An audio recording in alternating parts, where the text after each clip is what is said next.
Happy Easter, everybody. Yeah, happy Easter, everyone. So it may surprise you to learn that before this was like the high pious religious holiday, right? Celebrating the death and rebirth of Jesus Christ. We'll get into that too. This was actually a very naughty, sexy holiday. Dun dun dun. Yeah. I mean, have you ever wondered about the eggs, the rabbits, right? They spring fertility rites. And before it was known as Easter, there was an older goddess named Ostara or Astaria. Ishtar, right?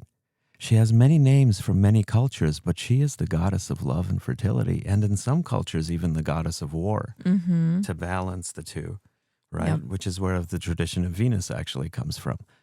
But this is what we were celebrating, and this makes the eggs and the rabbits make sense.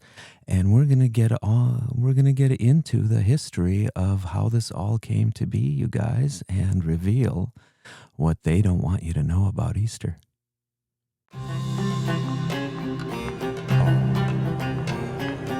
Welcome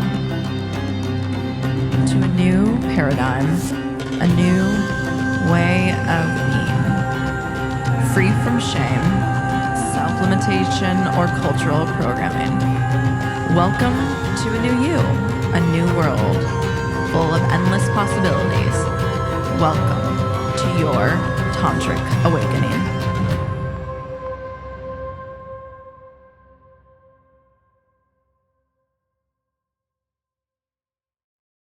Welcome to the Tantric Awakening podcast. My name is Andre Knight. And I'm Kendall. And let's get into the history of Easter and how this holiday of fertility came to be.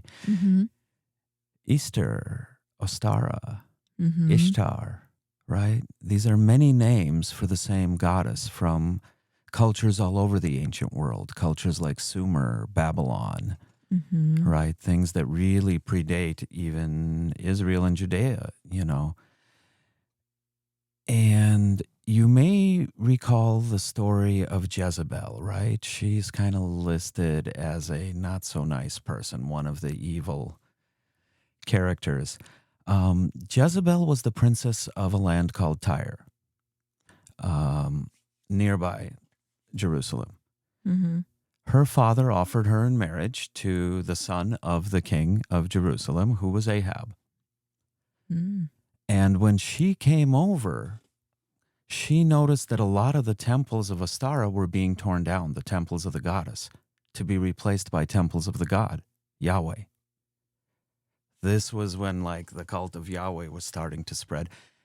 And her crime was she mentioned to Ahab, like, you know, you can't tear down all the temples because then the spiritual energy of the land will be off balance. You have to keep some of the temples of the goddess, Ostara, and not just make them all temples of Yahweh. There's another part of the story that's lesser known. You know the prophet Elijah. He was Ahab's scribe. He was a poet. He was an artist. He was madly in love with Jezebel and wanted her to run off with him. And when she said, no, I can have more of an impact on the land and the people as the wife of a king rather than the wife of a poor poet, he was heartbroken.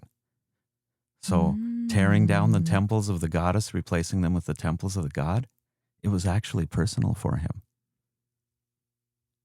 Wow. It starts with a broken romance and a heartbreak. And when you put that ingredient in, the rest of the story makes a lot of sense. Wow. That's edgy. Let's just name it. We don't mean to offend anybody with the show. All we do is we share history. We share the facts. What you do with it is up to you. So she was the goddess. I mean, she represents the divine feminine. So naturally, she's the goddess of fertility. Yeah. Right? And not just human fertility, the fertility of the land. Yeah. Right? Right down to today, Mother Nature. What's coming alive during the spring, right? Mother Nature is waking back up. Yeah, from winter. Very beautifully. Yeah. You grew up in the Christian world. How does that land for you? Yeah, it lands and it makes a lot of sense to me. I really feel with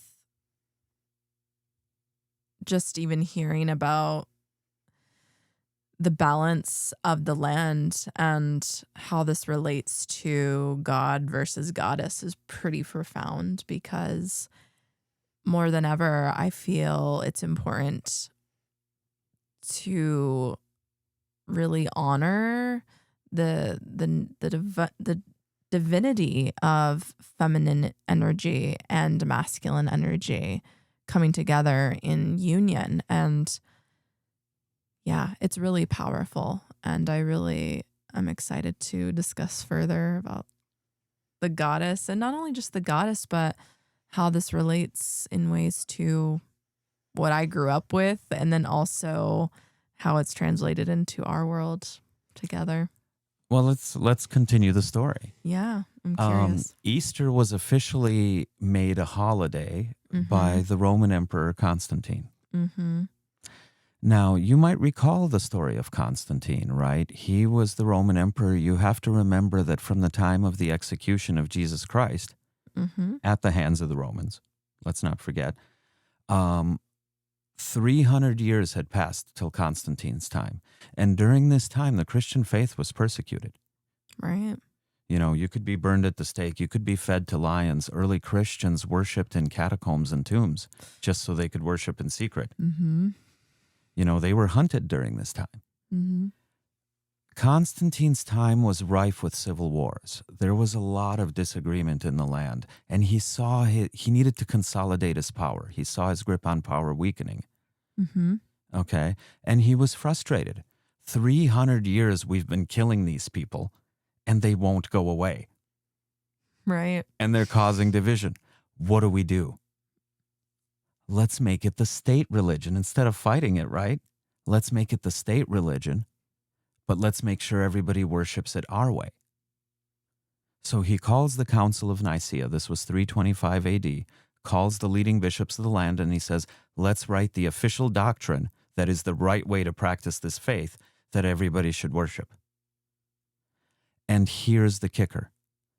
They decided at the Council of Nicaea that Jesus Christ was not just a wise teacher, that he was not just the Son of God. He is equal to God. He is God's representation in physical form. He is God. And that's where the whole worship me thing started coming from. You can't get to heaven except through me. But hold on. While we're waiting for the second coming of Christ, Constantine also declared himself as the stand-in. So Christ is the physical manifestation of God on earth. And until Christ comes back, I'm just going to keep his throne warm, and you guys worship me like a living God. And from Constantine onwards, every emperor is pictured with a halo, just like a saint. So everywhere where they say God, or where they say Lord, or where they say my king, realize it's the Roman emperor talking about himself. Remember, we spoke in the last episode about the two voices of the Bible. One is saying heal everybody, care for each other. You have so much potential waiting inside you. You're divine too, but you're not going to get through heaven except me. You must obey. You must not question. Yeah. It's very authoritarian. And that's what we're seeing right now. And the Romans wrote the Bible at the Council of Nicaea. They decided only the Gospels of 4 saints will be canon. They're the ones that matter. Every other one doesn't matter. That's why we have the Nag Hammadi texts.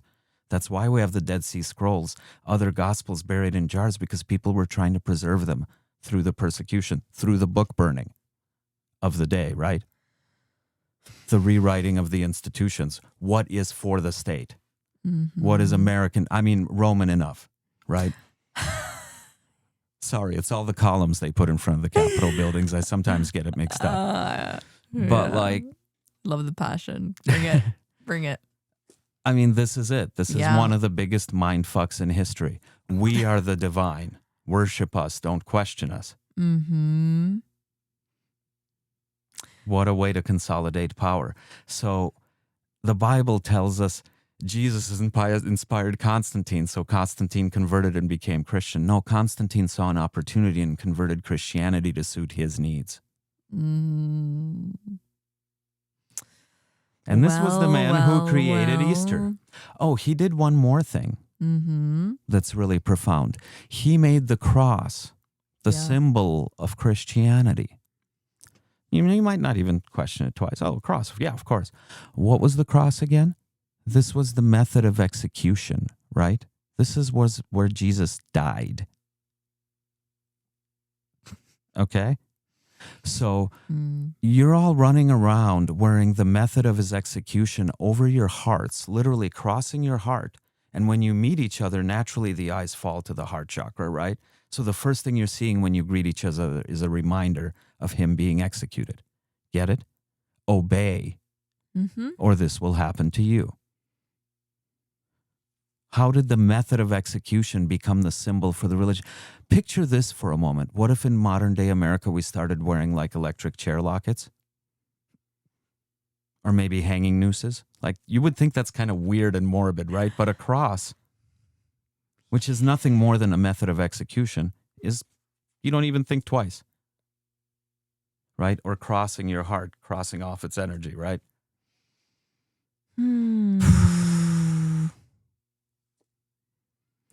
What do you think?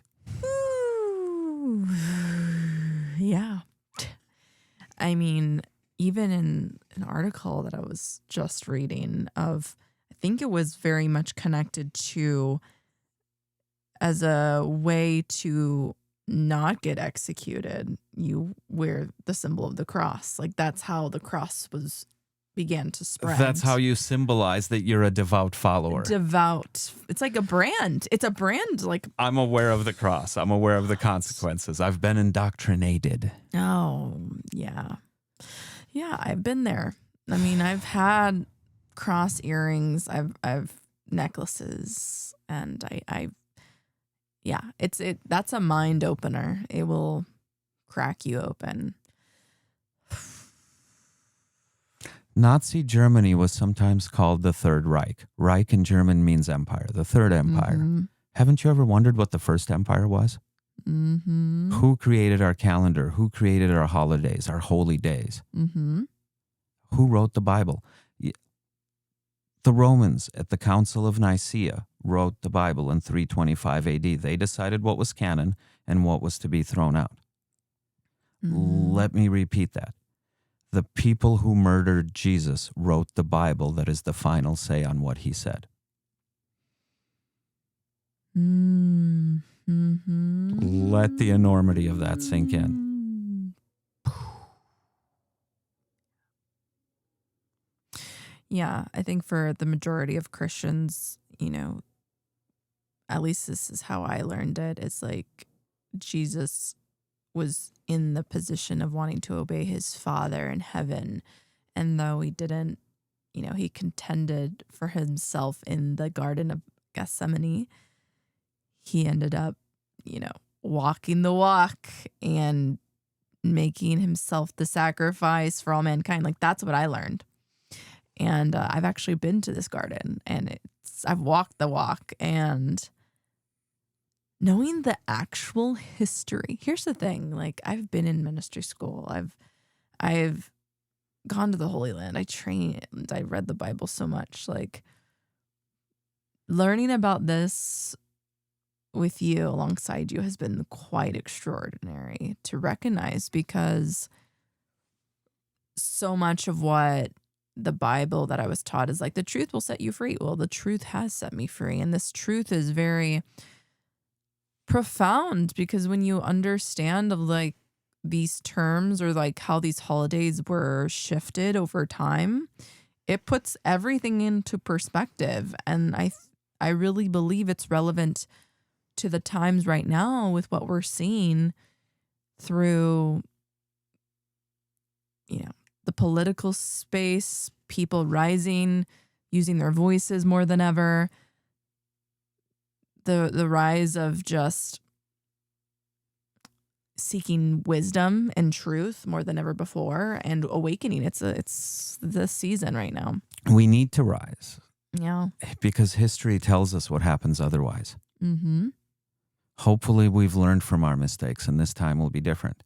Yeah. But yeah, you're seeing the patterns. You're seeing. There's definitely patterns. It's interesting that you spoke into shifting. Okay. Here's the other shift. Okay. The story of Easter is that this is after dying on the cross. Jesus was in the tomb for 3 days and then he was reborn. That's what we celebrate in Easter, the death and rebirth. Yeah. What if I told you that's Christmas? Meanwhile, everything we know about astrology and astronomy points to the fact that Jesus was born in sometime in April and was likely a Pisces. Okay. Somewhere late March, early April, because the wise men following, right, the star, which we now know is not a star. It was a couple different objects that happened to be aligned in the same place at that time. So it shone more brightly. It was the Andromeda galaxy, and it was a planet and then and a constellation. There were 3 things that aligned, but they were close enough together that it looked like one bright star. Well, if they followed that star out of Egypt and into Bethlehem, walking the direction they were walking, they would have only seen that in early April. That wasn't visible in December. So the fish, the symbol of Christianity, the fish, he was very likely a Pisces, which would have placed his birth around Easter. Right? Christianity doesn't like paganism, yet we celebrate it on the first full moon after the equinox. Yeah. That's not like a cult or anything, right? But that was most likely Jesus's birth when the wise men followed that bright star. The story of the death and rebirth is actually the story of the winter solstice. Because if you think about it, the winter solstice is the longest night, the shortest day. The sun dies at the horizon. The sun, S-U-N, not S-O-N. The sun dies on the 21st, and 3 days later is resurrected. We have 3 days of darkness, and then the days start getting longer again. That's what we now know as Christmas, coincided with the Roman holiday of Saturnia, which was the other big kind of sexy orgy festival. You can see why that had to be stamped out. But literally, the story of the death and rebirth of the sun, S-U-N, is around winter solstice or Christmas time. The birth of the teacher who would later grow up to be Yeshua was most likely in the spring around Easter. They switched them. Why would they switch them? Yeah, why would they? Remember, we touched on this when we discussed April Fool's Day, because the people who celebrated the New Year in the spring were the fools, is what the Romans said. But it makes more sense to celebrate the New Year in the spring. Folks, your New Year's resolutions fail because you try to do them in the middle of winter when every other mammal is hibernating. Your body doesn't want to start new projects. Your body wants to rest and recuperate, just like in the menstrual cycle, the winter, right? That's when you go within. You hibernate. Every animal does. The spring is when you mark the New Year's. That's why the Chinese mark the New Year's there. That's why in the Arabic traditions, they mark the New Year's there. Every other culture marks their New Year in the spring when the earth is waking up and not in the dead of winter. So that was actually the New Year. But when you switch the holidays, not only do you make it easier to adopt the Gregorian calendar, in other words, the Roman calendar where the emperors named the months after themselves, right? So you can worship them, Julius, Augustus, blah, blah, blah, Octavius, right? So you can worship them every year. Really? Yeah. I didn't know that.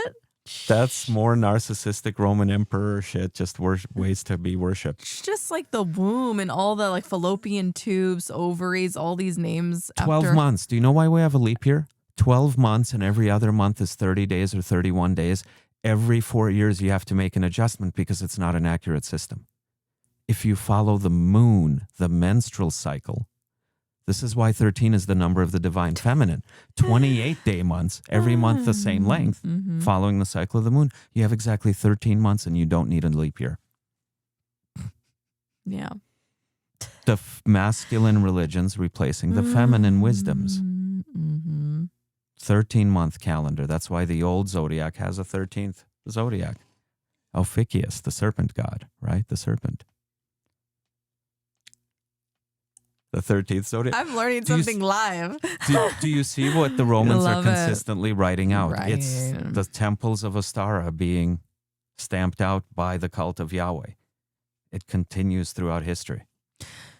So how do you feel like this was probably acting it out during that time of transition where there was like temples of Ostara and or Ishtar, and the Christian influence was impacting that time? Because I've also in my memory I think it was a documentary I saw where these temples were erected where people were having these celebrations of the fertility rites and gathering to explore their sensuality, their sacred sexuality.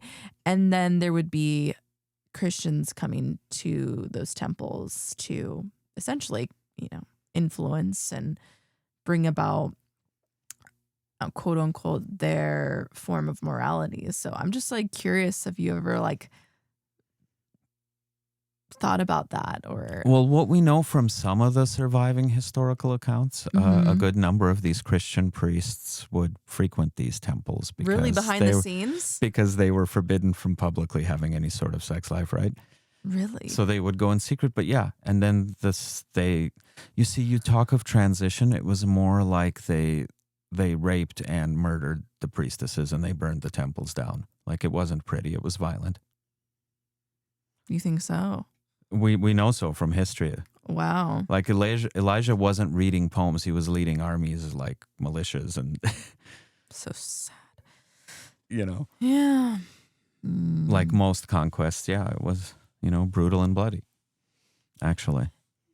Yeah, and it reminds me of what you were mentioning earlier of how the spring, this energy really brings up that dance between the Venusian energy, which can be that dance between, love, and also like Mars energy that sometimes is more focused on war and that sort of energy. So, well, it's when the energies become unbalanced, you see. Mm-hmm. Exactly what Jezebel warned of. Mm-hmm. Some say she had the gift of sight, that she had premonitions and could see the future. Right.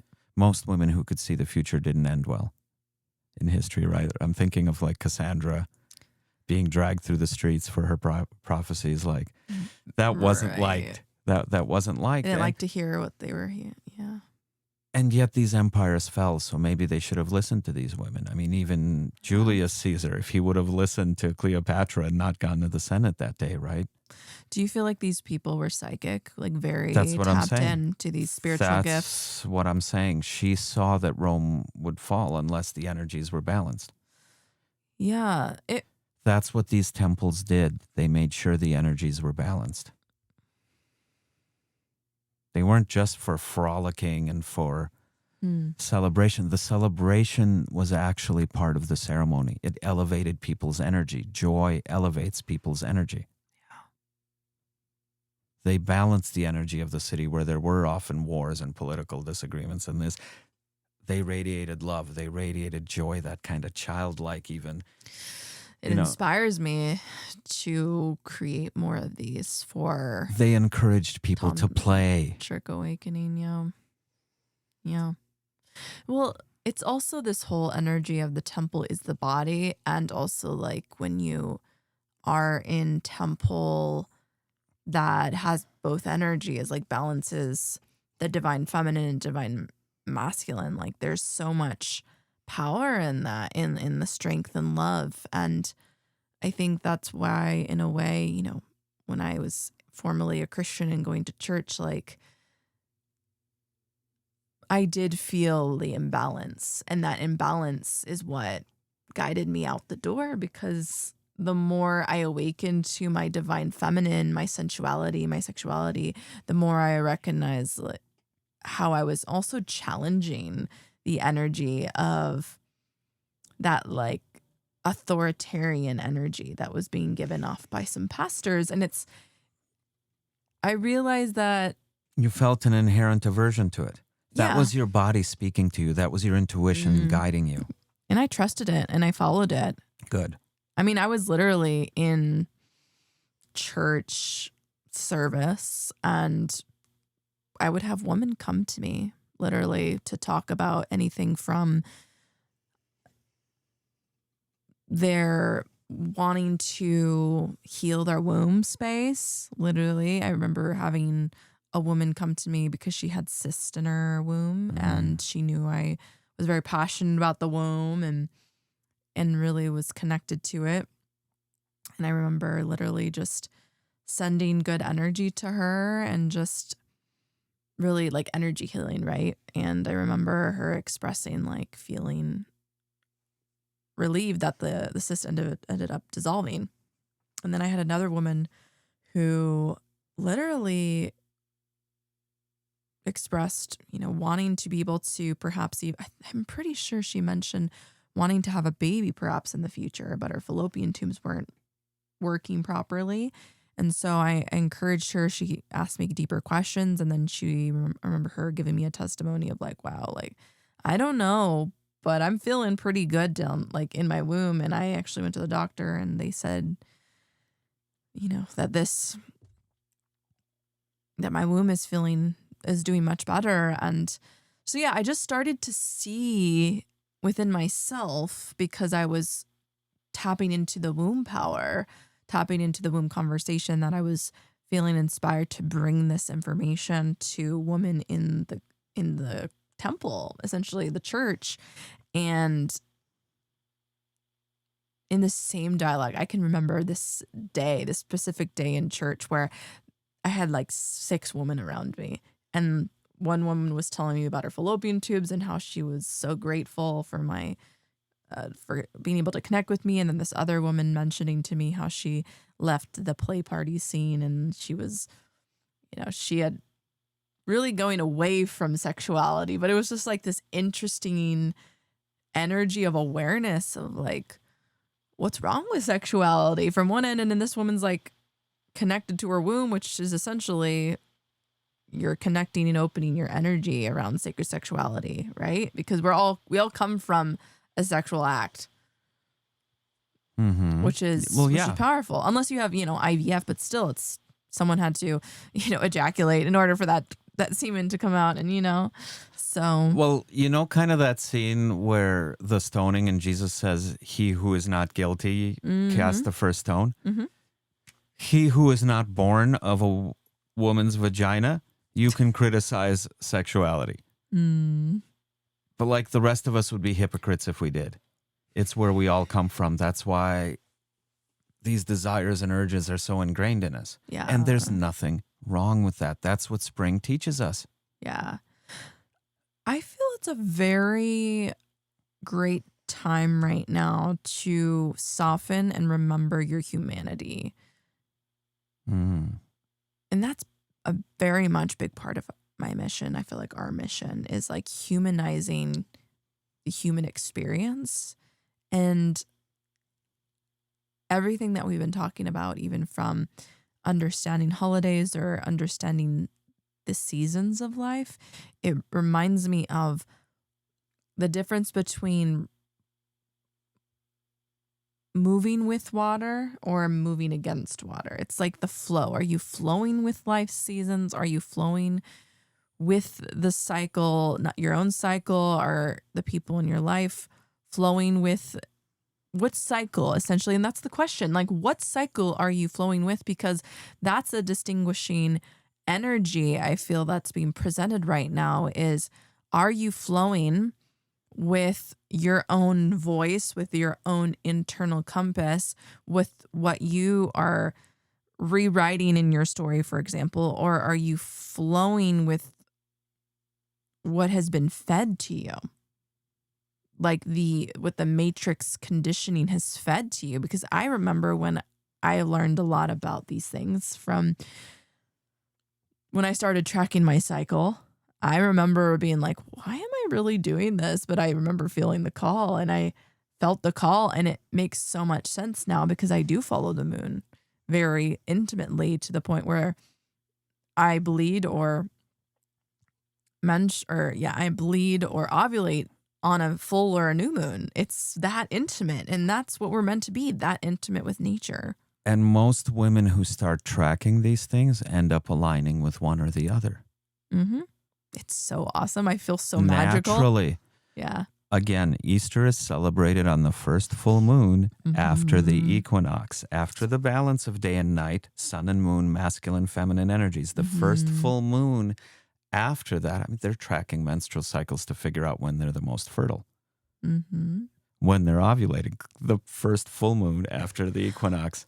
It's literally so beautiful too. And when you are connected to the cycle of the earth and the cycle of the earth within you, it's just...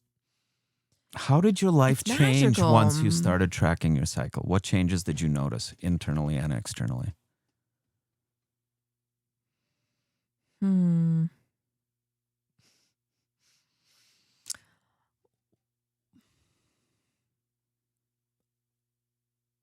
I saw myself reclaiming my divine feminine more than ever. I started to really acknowledge that there was a magical energy to it. It wasn't just something that was happening to me, because I feel like for a lot of women, it's kind of like this burden, or it's displayed or taught by our mothers and their mothers, like, this energy of it's gross, or you don't talk about it. You just, stick a tampon up there. You suffer through it. Yeah, it's just something you get through. I've heard women refer to it as their curse. Yeah. I'm grateful you asked me that question, because it actually, now that I'm remembering, it really came down to a moment in my life, or teachings in the Bible, where it was talking about when women had their menstrual cycles, they went outside of the main area. They went into a camp. They went into a tent during their menstrual period. Then after their menstrual period, the Native Americans practice this back. too. They call it the moon lodge. Yeah. Or the red tent. Yeah. I was just going to say this that. is not a place of shame because you're not good enough to be around the rest of society. This is a sacred place, so the rest of society doesn't interfere with your sacred magical process. Because this is the time when women are said to be the most tapped in, the most intuitive, the most open to receiving downloads. Yeah. So why would you want society distracting and interfering with that? They didn't go there because they were cast out. They went there because they didn't want the vibration of society bringing them down from this holy practice. Yeah. But they teach it today like a source of shame. Look at commercials for tampons and feminine hygiene products, right? They always show how absorbent they are by pouring blue water. Why is the water blue? I don't know. Why is the water blue? You might say, oh, they don't want to offend anybody and show blood on TV, right? But as soon as the commercials end, you're going to see plenty of blood when the movie starts. There's never been a shortage of blood on TV, but they won't show a woman's menstrual blood. That they have to represent with blue dye. Yeah. The programming is everywhere to maintain the control. The cycles you spoke of, this is why they switched Easter and Christmas. This is why they moved the new year. So you are forever rowing upstream instead of with the natural currents of nature. Yeah. You're trying to reset your cycle. The start and the end are at the wrong times. Your months are the wrong length. Your months aren't even the same length. How can you establish any rhythm or balance? Another aspect of this, of the menstrual cycle, it was interesting because I also went through this observation of myself of like, I didn't want to feel like I needed to take birth control. I mean, I took birth control unconsciously when I was a teenager taking Accutane, which is this acne medication. And it really messed up my cycle, and it was an intense journey. But I have found one of the greatest things that I have learned in becoming more conscious with the moon, with my cycle, is not needing to use birth control, being actually so conscious of myself that I feel empowered to not even need the pharmaceutical drugs that they even offer to change the natural rhythms of the body. I actually feel like it's very abnormal to go against the natural rhythms. And this is a huge aspect of awakening that I went through, like, ooh, like, oh, so I'm noticing that in tracking my cycle, because at the beginning, when I was tracking my cycle, like I wasn't initially bleeding or ovulating on the new or full moon. It took time for me to actually get on a rhythm with the moon. But the wildest thing that I did start to see is once I started to do this cycling with myself, I was like, oh my gosh, I need to gather amongst women and do this and see what happens. What I did notice is when I started to gather amongst women, our cycles started to sync. And I would hear testimonies of women like, like one of my former clients, she's like, it's wild, but working with you has really healed my womb, because literally in our first group call, like I already started to feel my body rejecting an IUD.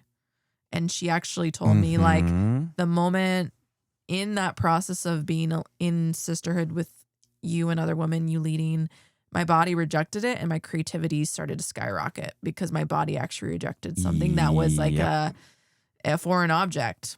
And that's when I started to really like, oh, wow, there's something to this. And that's what. One of my clients cured a 30-year-long chronic fibromyalgia simply by getting in tune with her cycle and the cycles of the moon. Yeah, it's powerful. The first month, the symptoms really, really lessened. By the second month, it was gone. And to my knowledge, it's been several years and hasn't come back. 30 years she had this. Wow. No drug, no medical treatment was able to help her. But being conscious of the cycles, realigning with the cycles, of course, it's your reproduction system telling you something's off when you interfere with those cycles. Now, I got some things to say about birth control. Okay. The way it works, it's a xenoestrogen, meaning it's a synthetic estrogen. It blocks your estrogen receptors, so the natural estrogen in your body cannot bond to the receptors where it goes. A lot of people say that it tricks your body into thinking you're pregnant, so you can't get pregnant. No, it tricks your body into thinking it's in menopause because it's starved of estrogen. The xenoestrogens block the estrogen receptors. It sends your body into an early menopause, which is why your bleeding either stops or becomes very, very minimal. Yeah. Women tend to pee. All living creatures do. This water gets treated. It ends up in our land. Okay. We grow crops in this land. A lot of these xenoestrogens are now getting into our food. And kids of both sexes are eating them. Goes deep. Yeah. We're literally now affecting our food supply. But when you take birth control, when you cut yourself, rather than getting in tune with your cycles, like you did, you're cutting yourself off from your cycles. Do you see how this is yet another way to actually suppress the feminine? Yeah. Now you can be good little worker bees. Now you can fit in and you're not distracted by that which connects you to nature, that which connects you to your magic, because we don't want you too powerful. We want you obedient. That's what the Matrix wants. Yeah. And it really takes awareness. I mean, honestly, it was me trusting my intuition the entire time. Like, I do believe my ancestors, or not even my ancestors, but my guides, honestly, were guiding me into this. And honestly, since I was in kindergarten, I remember writing down in my kindergarten book what I wanted to be when I grew up was an OBGYN. So I've always been fascinated with this part of the body and just the idea of creation and the idea of how babies come into the world. And so, yeah, I definitely feel, having held space for women, held space for my own womb, I feel when you're tapped into this, you are able to also transmute so much of ancestral traumas that you have carried from your mom, her mom down the lineage. And when you're tapped into this, it's very, very powerful. And just like we've been talking about, the egg, the divine feminine, right? And how this relates to Easter and how this relates to Ostara. It's Ishtar. It's really coming home to this remembrance of the divine feminine, which is not something at the pulpit in Christian churches they'll talk about, because the divine feminine truly is a threat to modern day Christianity. Yeah, what I want to invite everyone that's listening to consider is, when you see those eggs, each of those eggs actually represents the divine feminine energy that represents the womb consciousness. And why we're seeing an imbalance right now inside of modern day Christianity is because somehow, somewhere along the way, the womb has been seen as a threat. Because here's the thing, when you as a woman are connected to this superpower, which is a portal between worlds, I mean, it's truly that. You literally, regardless if you desire to have a child or not, are able to literally bring a soul through your body and create human life. Like, you are an alchemical embodiment of creation power. It's why I truly believe modern day Christianity is very imbalanced, because in order to maintain a system that's toxic and that does not embrace unity consciousness, it has to demonize another part of the humanity of the human race. And that's why we're seeing right now the dehumanization of divine feminine energy, the divine woman womb consciousness, objectification. Yeah. And so until we are aware of this, and maybe you're hearing this for the first time, you are going to be constantly feeding the programming that has created this. And that's why consciousness awareness is huge, because when you're aware of the reality of the divine feminine not being celebrated in these spaces, you then are given a choice. You are given a choice. And that's the choice I had to give myself, was like, okay, like, I'm celebrating my sexuality, discovering it. Women are coming to me in church, yet I'm being approached by men that are kind of challenged and uncomfortable about what I talk about. And I'm here in response saying, yeah, no, you as a man actually came either through a vagina or a womb. So what I believe Ishtar, what I believe she would have represented in speaking is, since when was the womb ever a threat? And I would speak to such man, if you, for example, if you're a man and you are disconnected from the divine feminine, it's likely because there's a direct disconnection you have with your own mother. There's a lot of what I see right now in the modern day church. It's why we're seeing this in a lot of men right now. A lot of men that are not connected to the divine feminine because they have a mother wound, and they're afraid to even admit that, because 100%. the mother wound is actually deeply connected to your need to be held, your need to be seen in your emotional vulnerability, your ability to just stop needing to fight a war.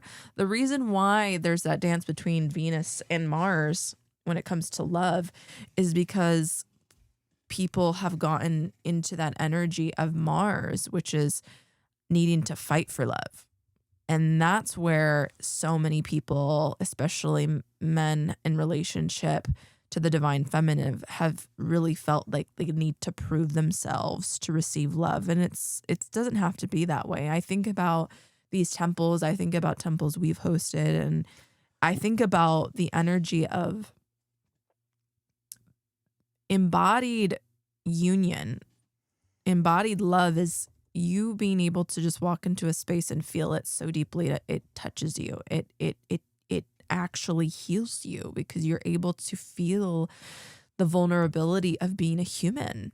And I think what has happened on the grand scale is like this vulnerability has been congested by shame culture. And that shame culture has manifested itself as making it about, honestly, getting you to not think about things. I think about the ways of control is actually not giving you the full picture. If you don't know the full picture of something, you're going to think that Easter is sincerely about bunnies and eggs. Giving you the surface level interpretation. Well, sexuality is suppressed for centuries, starting with the Roman Catholic Church, right? And the Vatican, right? Why is the Vatican in Rome and not in Jerusalem? Right? Yeah. Exactly. You have the sexual revolution of the 1960s, the 1970s. They see that it's getting out of Pandora's box. We can't contain it anymore. So guess what? In the late 70s, the early 80s, we get the porn movement. Okay, and I'm not talking about conscious, loving porn. I'm talking about like the mass-produced stuff. Right. The stuff that's acted. Or unethical. Right. The stuff where people are often exploited in the making of. Like I've known several entertainers, performers from this field, and they get not only exploited, in some cases they get abused. Yeah. But nobody speaks up about it because if you speak up about a popular star, your career's over. So a lot of them stay quiet. Got it. Okay. So, where was I going with this? They gave us that. You want sex? You got sex. And most people don't look any deeper ever because their kind of base curiosity and their base urge is satisfied. And nobody looks deeper. And the sacredness of sexuality, the power and potential of it as a healing art gets lost. Yeah. And that's what it is. Here's the thing. The art of sacred sexuality is a spiritual path. Yes. When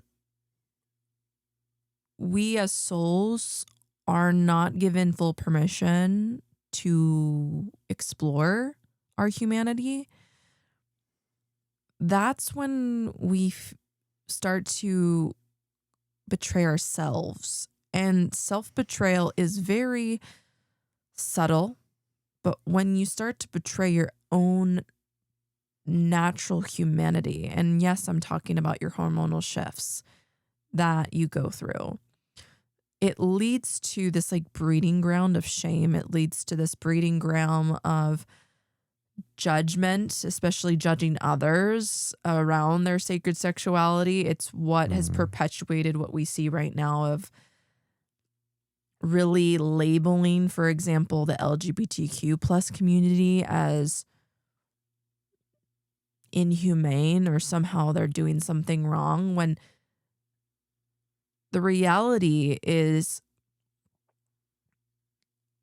we as souls in our divine essence are here to express. And the innocence of expression is what I feel is such a deep, deep call right now. What is yearning to keep people in control is that energy that doesn't want you to stand out, step out, and rise. Because if you rise, you are essentially standing up for something much bigger than yourself. And here's the thing I want to mention to anyone here that's listening. If you are on that path of deconstructing from Christianity, or you're on that path of like, okay, sexuality, where to begin? It's a journey. It's a journey to accept where you're at, but also know it's cyclical, and it comes in shapes and seasons that are here to bring you the wisdom, and not just wisdom from like how in the church they tell you or you read in the Bible. I really want to hone in on this because it really brings in the somatic embodiment work that I'm very passionate about. the way that I've personally learned to build my own ethos, especially around sacred sexuality, is by embodying my experiences around it. Meaning, let your life be a masterpiece of you having experiences and you gaining the ethos, creating the ethos that supports you. Because the reality is, even when systems from back in the day, like the Roman Empire to even modern day, the reality is that you are going to be presented, marketed, all these ways of living. You're going to be marketed. I mean, that's essentially what everything outside of you is. It's a big marketing campaign to get your attention, to get you to focus on it. And yet the invitation is when you are able to be still with yourself, go inside of yourself, trust your intuition, trust your gut instinct, and actually respond from that. You are able to then go through experiences knowing that I went through that with a conscious decision and now I have an embodied experience. And there's so many experiences. I can think about the first time I kissed a girl and I actually enjoyed it. Or, you know, these moments where I actually kissed a girl and you liked it? Yeah, it was fun. I remember the first time, but it was very much challenging of like, is this okay? Like my whole body was like, luckily I was content intentionally experiencing this. But I realized was on the other end of my fear was just me having an embodied experience where I was like, oh, did I like that? I mean, it's not every day that an innocent experience born of curiosity. Yeah. Innocence. Which is the core foundation, I feel, of what is needed in this time right now. And this is what I'm so passionate about. And I'll bring this to, even just to a point, what I've learned. It's interesting because even as a Christian woman, I will be honest and say I've done some very edgy things around sacred sexuality. And it's interesting because even though I've done these edgy things around sacred sexuality, not only with you, but in group settings, I've also returned always, and I always find this, is returning back to my innocence. Like right now, I am in a deep, deep season right now of just really just loving on my inner child, loving on my inner teen, and really having this really beautiful dance between my adult self and these two parts.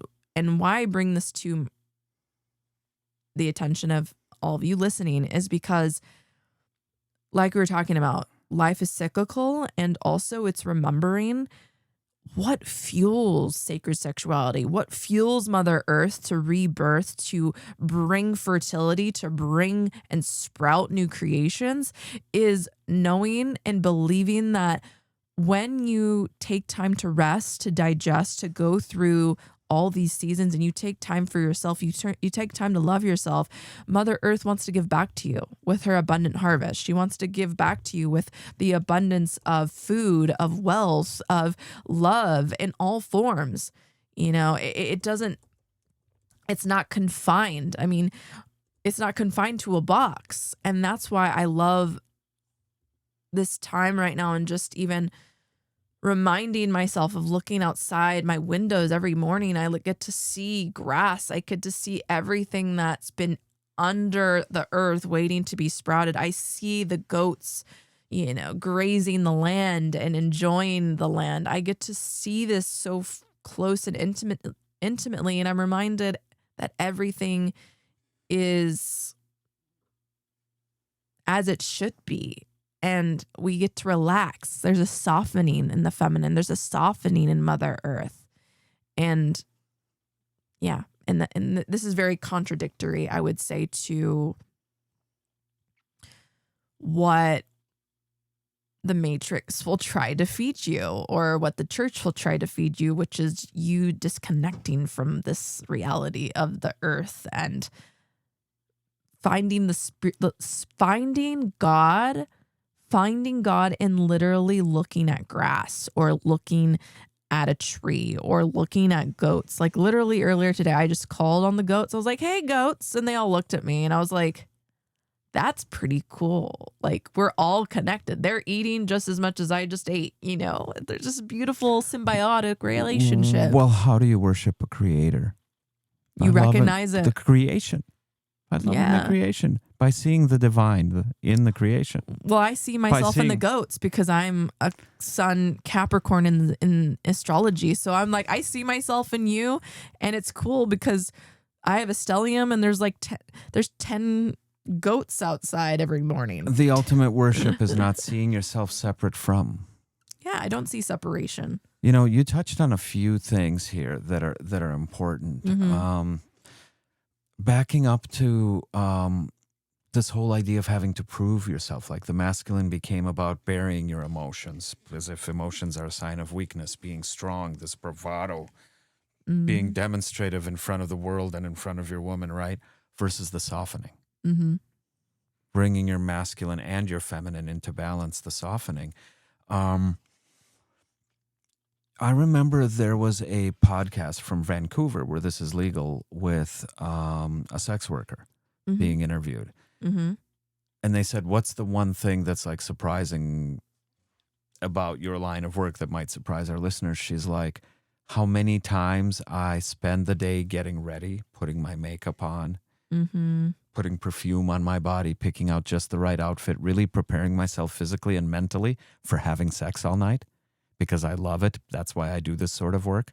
And then I get to the client's house and they just want to be held and they want to cry in my lap. They want to reconnect with their inner child and they want me to be a surrogate for their mother. She's like, I was looking forward to sex and I end up doing this all night. Yep. And to many, that's a surprise, but it's exactly the softening that so many men are craving. So I'd like to speak to that, men, after you're done. Well, in a world that's become too hard, too focused on the material, on success, on conquest and warfare, what's wrong with softening? Like that's exactly what the world is missing since we've lost these temples. Since this became not a sacred healing art, but viewed as something dirty and illegal. Yeah. This is where the world shifted because that balance was not maintained. Absolutely. Yeah, this reminds me a lot of actually how I've held men in this exact energy of holding them as they bear their soul or they desire to receive advice. I mean, you've literally witnessed me in this, and it's powerful. It's honestly healed my masculine wound by developing the masculine in a healthy way because I've had father wounds. And why I think it's so powerful is in light of men choosing to soften and hold and be held in that vulnerability, it really has helped me even dissolve and deconstruct some of these gender normalities that I've adopted or in my life through the matrix, because not everyone that, you know, grows up sees, for example, their father emotional or sees men in their life emotional or vulnerable.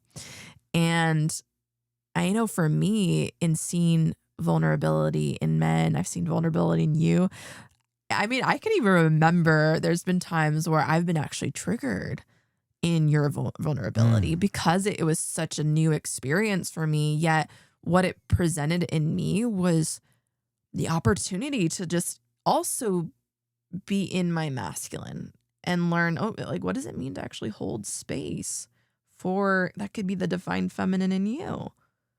And that's where it's helped so much in deconstructing and dissolving these outdated mindsets and embodied energy. And so, yeah, for men who are, if you're listening and you are very much probably very connected to what I am passionate about, as well as like you're passionate about working hard and being a CEO and showing up for your meetings and you're always going on the go. And yet I find it such an honor to hold men like you in that vulnerability, like to really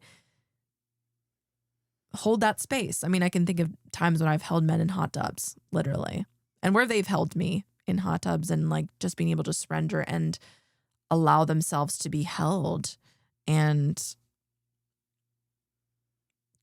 embraced in that. And it reminds me too of one of the major psychological aspects of dominatrix work is actually the Divine Mother archetype, because the dominatrix persona can also be seen so much as the authoritarian, and one of the archetypes being the Divine Mother is very much touching into, you know, what you were mentioning, which is being able to step in as that Divine Mother to hold space for people as they receive the Divine Mother's love. That's actually one of them archetypes, and it's one of the archetypes I love to hold space for. I mean, I've held space in it for, I feel, you and holding you, and you know, consensually, of course, but it's been powerful. Like, it's challenged me.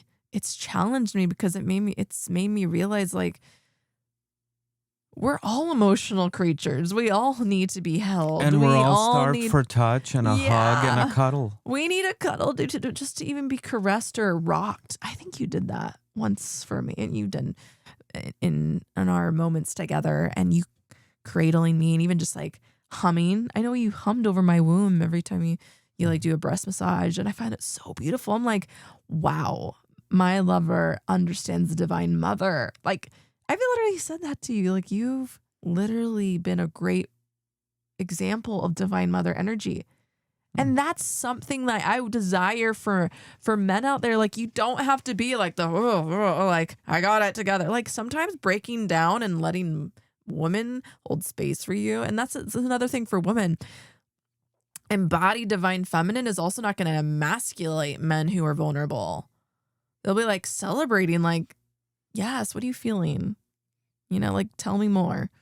Like, I'm holding space, no judgment. Like, we need more of that. So yeah, we really do. It's a learning curve. It's a muscle. It's a muscle to even acknowledging myself. Like, I've allowed myself to embrace my divine masculine more in relationship. I've been sometimes afraid to, but I lean more into that sometimes because it just feels really healing, because I feel like I'm divinely connecting with that divine protector. Like, I get to learn about these energies that maybe I didn't have when I was younger. But yeah, it's just a powerful dance. Wouldn't you say? Mm-hmm. A powerful initiation that continues to evolve. So you see the profoundness of this when we talk about fertility, when we talk about sexuality as a healing modality, the profound power, the profound possibility. Yeah. And they reduced it to coloring eggs. You know? I used to color. It brings your awareness. At least it brings your awareness to the egg. I guess, I celebrate for that. But like, none of this stuff is ever discussed. Yeah. Well, we're discussing it, and I love that. And I heard on the radio today, because eggs are so expensive, they were suggesting people color potatoes. All hail the potatoes. Like, yeah. You know, one thing I have to say that it's interesting thinking about Easter, because I did get the baskets growing up.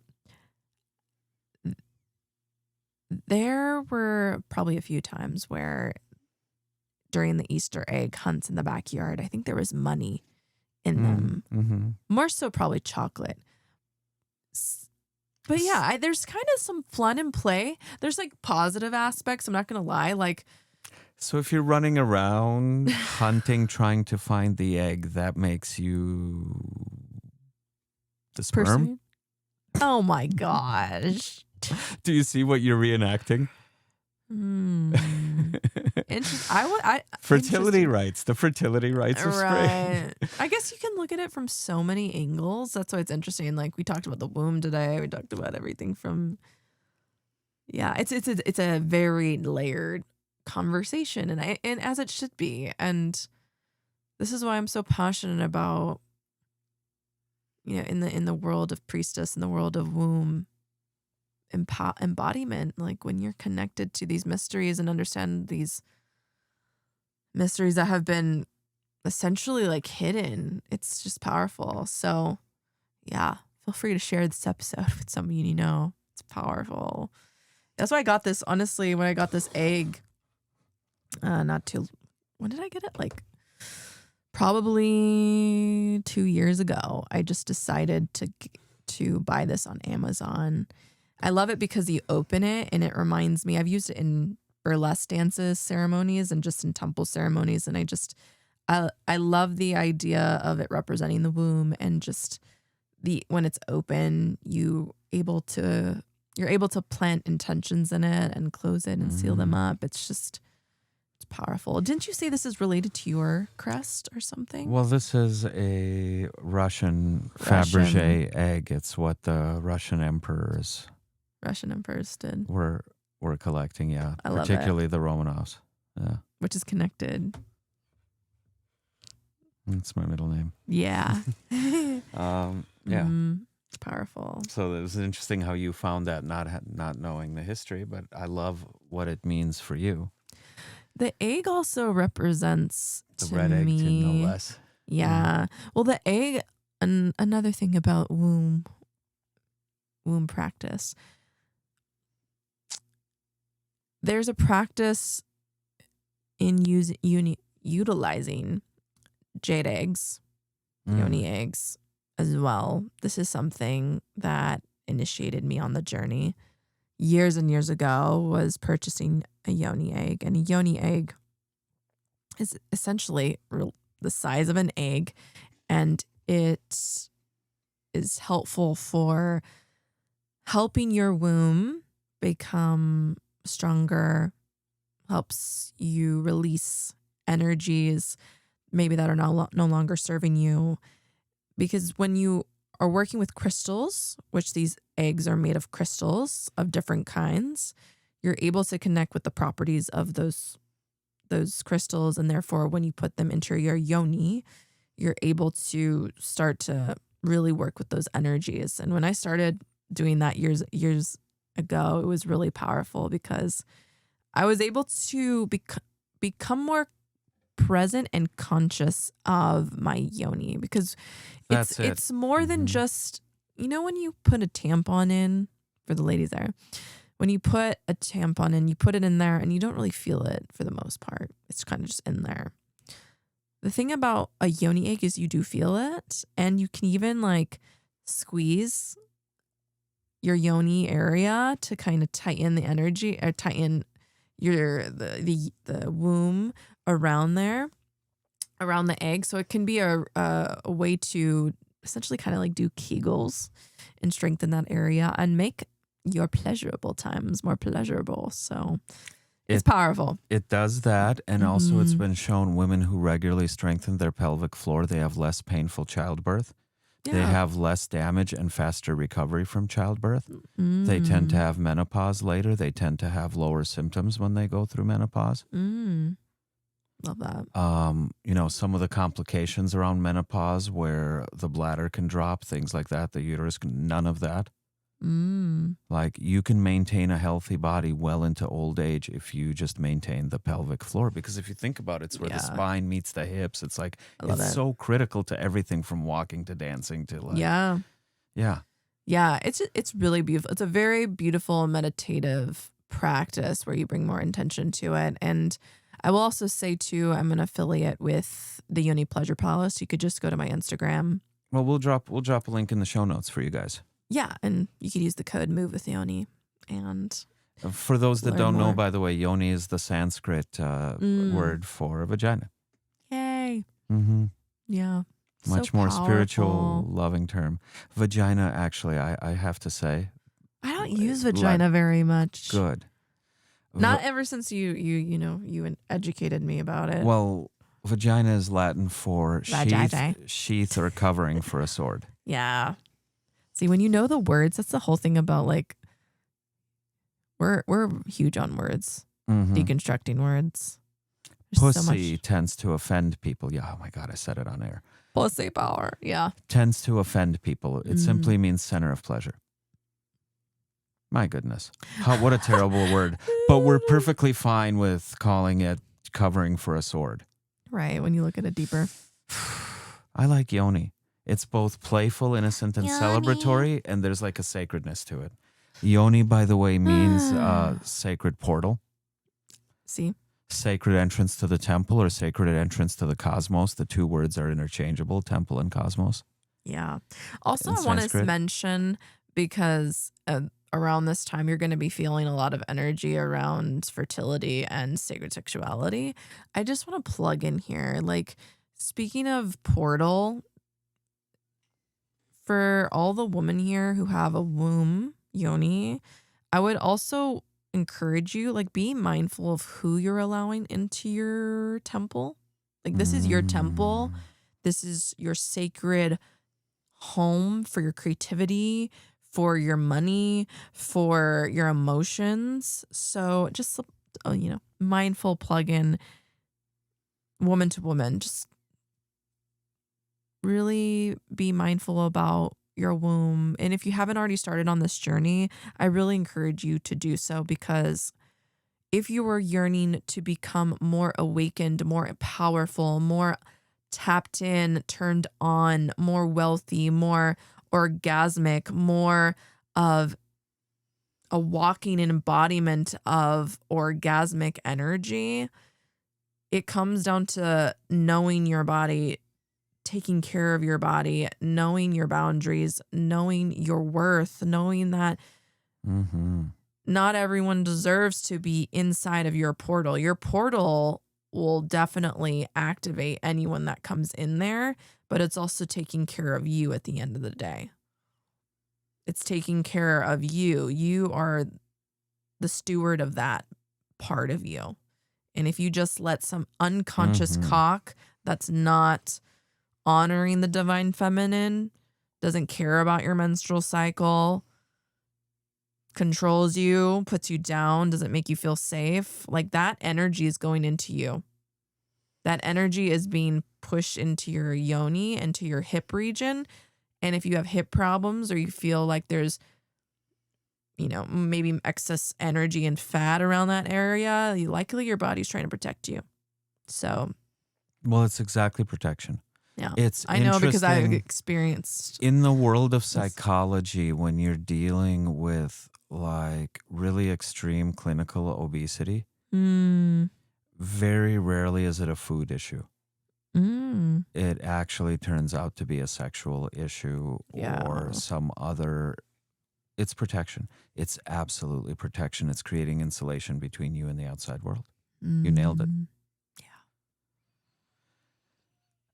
There's one more part of the Easter story, perhaps, to wrap up the tale. You heard me refer at a couple points about the cult of Yahweh. Who is this Yahweh character? Sometimes also referred to as Jehovah. He has another pronunciation, 𝗿𝗘𝗩𝗲. And this has to do with those other gospels, those other texts that had to be hidden in these jars, preserved through time, because the Roman Empire was doing their best to stamp it out. And these are what are known as the Gnostic Gospels, the Gnostic teachings. Remember, this is what Jesus would have been studying at the time. Christianity didn't exist yet, right? He was studying Gnosticism with the Essenes, as we know. And the Gnostic story of creation is a little bit different, just a little bit different than the commonly accepted version. So 𝗿𝗘𝗩𝗲 is sometimes referred to as the demiurge, and this is said to be the first splinter of consciousness that separated itself from source, from God. Before then, all was one. And 𝗿𝗘𝗩𝗲 was not content with the world of spirit. Yes, he's the creator God. As the Torah, as the Old Testament tells us, the creator God, he created physical matter, the physical world, or what you refer to as the matrix. He created emphasis on the he, because physical matter is associated with the masculine, created the physical world in order to distract us from spirit. The unknown, Inanna descending into the darkness, into the underworld. This is the realm of spirit. But we are now locked into physical matter, right? You mentioned the portal. What happens at conception? It's not just that the cell starts dividing. Why does the cell start dividing? Because some divine spark enters it, some soul enters it from the realm of spirit. So into this world of physical matter.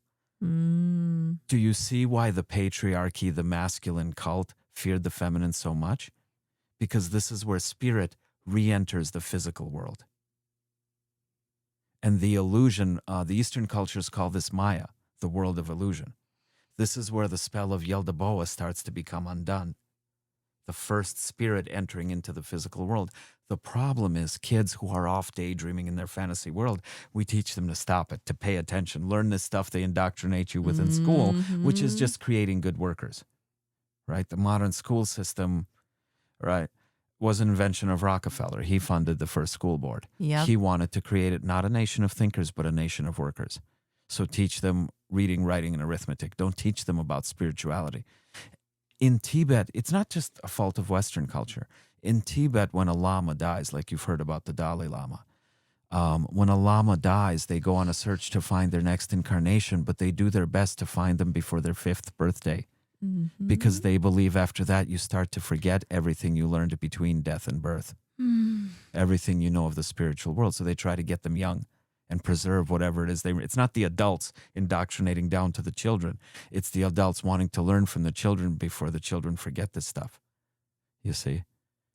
So it's this masculine, feminine matter and energy. It's always this cosmic balance, this cosmic dance to be maintained. And the womb is key because that's where spirit re-enters the world of matter.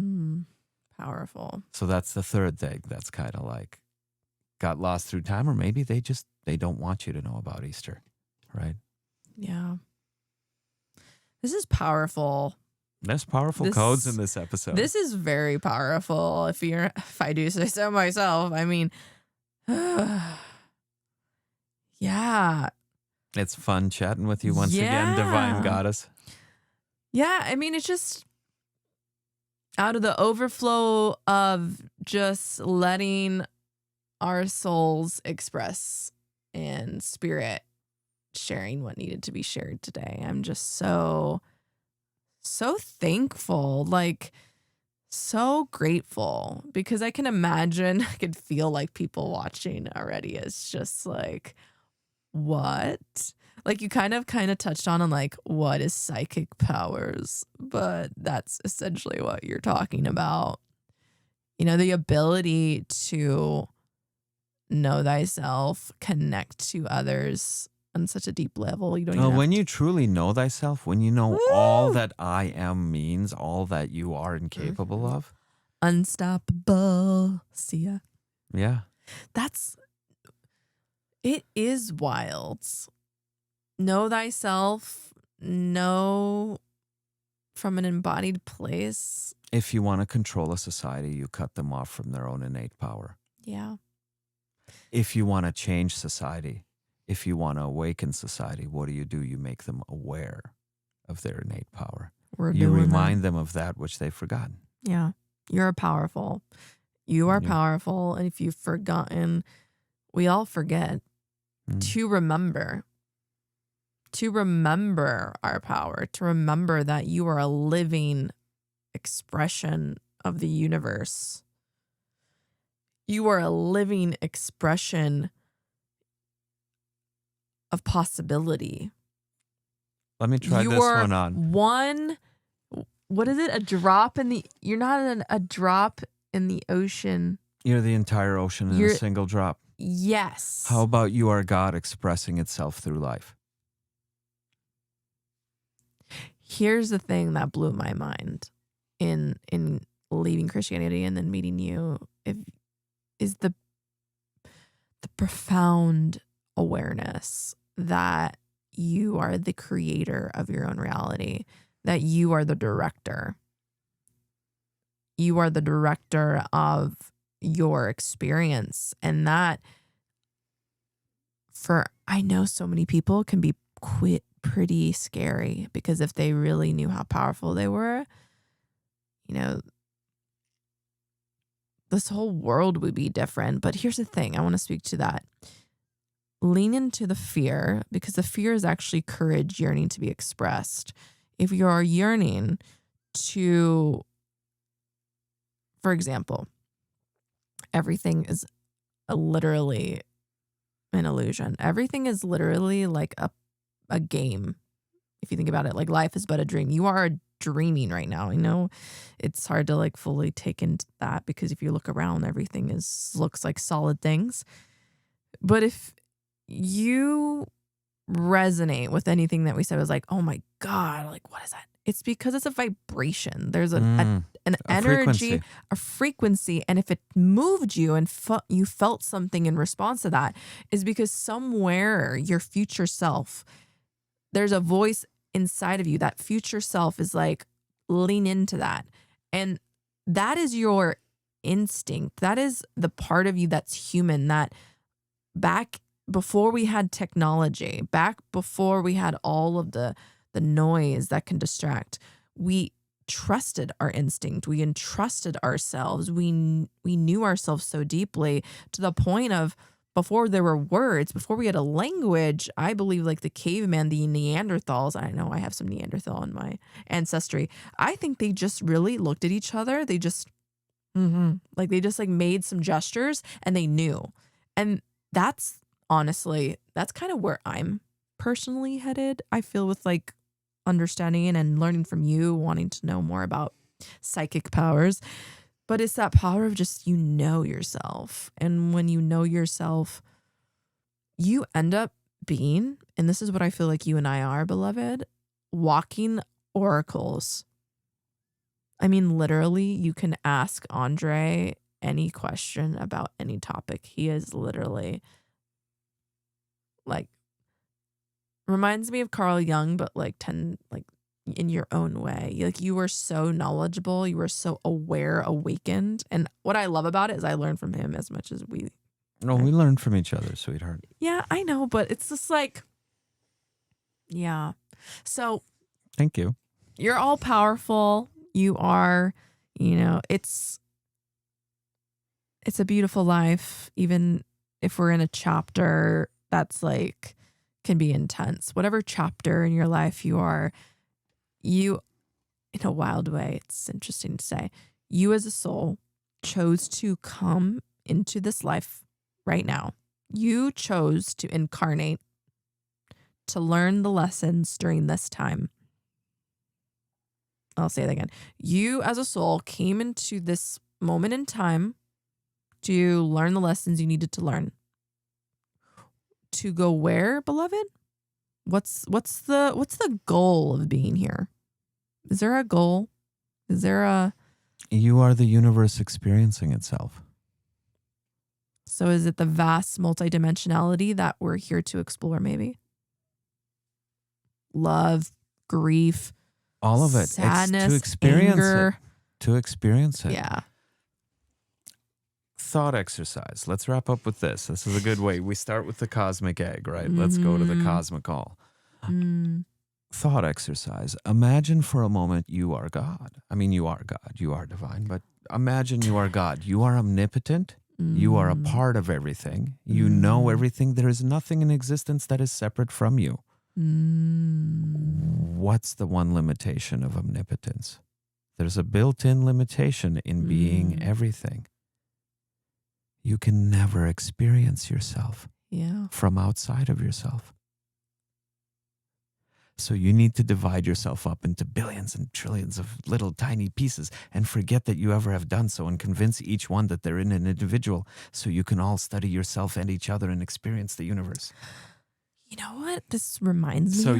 You are literally the universe's way of learning about itself and experiencing itself. You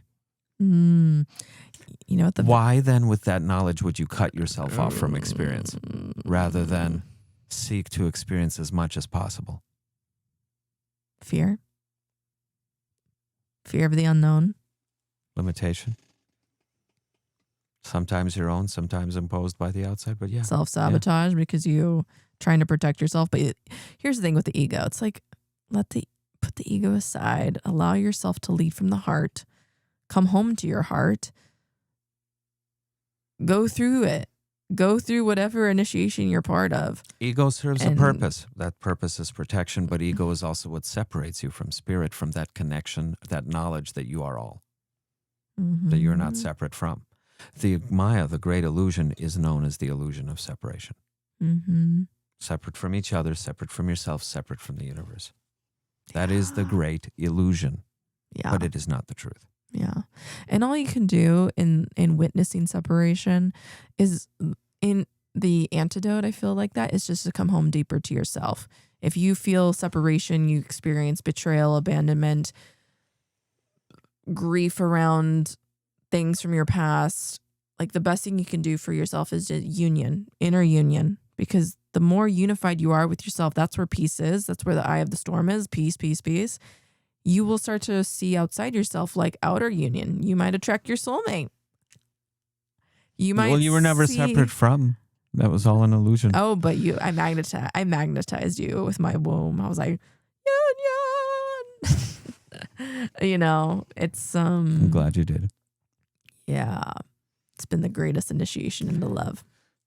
The cosmic egg, right? The source of all. I want to speak for a moment to the atheists and the physicists who might be listening, because we've covered a lot of spiritual, religious perspectives. Mm-hmm. You know, one of the hottest areas in science is quantum entanglement lately. We're realizing that particles that were once connected, no matter how far apart you pull them, even light years apart, they still share information instantaneously as if they were touching, as if the distance between them didn't exist. Cosmic entanglement, things that were once touching, no matter the distance you create between them, still behave as if they're connected. Quantum entanglement. Physics also teaches us about the Big Bang, that everything in the universe originated from a single point. If you combine the Big Bang theory with the quantum entanglement theory, you just prove that everything in the world is connected to everything else and nothing is separate from. Physics and religion do not disagree. Mm-hmm. Yeah. They don't. Our understanding to this point maybe fell short, but they never disagreed. And the more we learn about either, the more we realize how connected they are. It reminds me of the Avatar movie. We watched a documentary together. I don't know if you remember this moment, but we watched it after, I think, the second one. And it was actually this person dissecting the Avatar movie and bringing in the lessons that everything's connected. I broke down. I was like, oh my gosh, this makes so much sense. And if you remember, the sacred fluid that they're extracting from the whales that their entire economy is based on was also called Amrita. Yeah. Which is the sacred feminine fluid. Mm-hmm. Yeah. I thought that was a nice touch. Gosh, that was such a good movie. I literally wept on the ride in Orlando. The one where you attach to the animal. And that's another thing. It's like, isn't it interesting how it takes an alien planet where people are blue to reconnect us with our Earth? And then we get it. We have to set it in a foreign world and then we start to get it. But did they get it? Because they ended up extracting from it. That's what Gene Roddenberry did with Star Trek, actually. It was never, it's a sci-fi show, but sci-fi wasn't the focus. Yeah. He very much wanted to comment on the social issues of the time, but he knew when you did that, you got ostracized. So racism was big. But instead of tackling it headlong, let's set it in space and let's make the aliens green. Yeah. And now they can work out their race issues and we can model for people, but nobody's going to get triggered. It was a literal same kind of idea. Yeah. Yeah. I'm really convinced in the power of creative storytelling to reach people. And we've talked about it, of even our own ideas, because it's honestly, when you know the human experience as deep as we have traversed, woo! It makes for potent storytelling, It really does. Well, that's what we're doing today. Sharing the story of Easter. Yeah. It's been really fun. It really has, guys. Thank you for joining us. If you want to follow up, if you've got questions, more information, if you have ideas for future episodes, we'd love to hear what you want to know more about. Yeah. Please get in touch at the Tantric Mystic on Instagram, at Andre Night Awakening. And And you can find us at tantricawakening.net, guys. If you want information, we're building a social media platform for people that are on this quest for knowledge. If you want to be notified when it's ready to welcome you in, join our mailing list. If you want to find out about future events, workshops, retreats, potentially temple events, like plug in, reach out to us, ask your questions, let us know what you want to learn more about. Like we're here on this journey with you. Mm-hmm. Yeah, don't hesitate to reach out. We really welcome your feedback. We're so encouraged by the comments on, I think, Apple Podcasts. It's been so awesome. Thank you so much. It means so much. It encourages us as well, because the more feedback we get and the more we hear about how you guys are joining in, watching as a couple, or just it's really resonating with you. Thank you. I know my heart really appreciates it. Yeah, we really appreciate your feedback. On Apple, Spotify, we're on Audible now, which is kind of cool. Yeah, that's wild. Yeah, so maybe look us up on Audible. We'd appreciate your your feedback, your review there as well. Yeah. If you want to collaborate with us, awesome too. We're always open and welcome to opportunities. So we appreciate you and all our listeners. Thank you for joining us, and happy spring. Happy spring, everyone. Take care. Bye.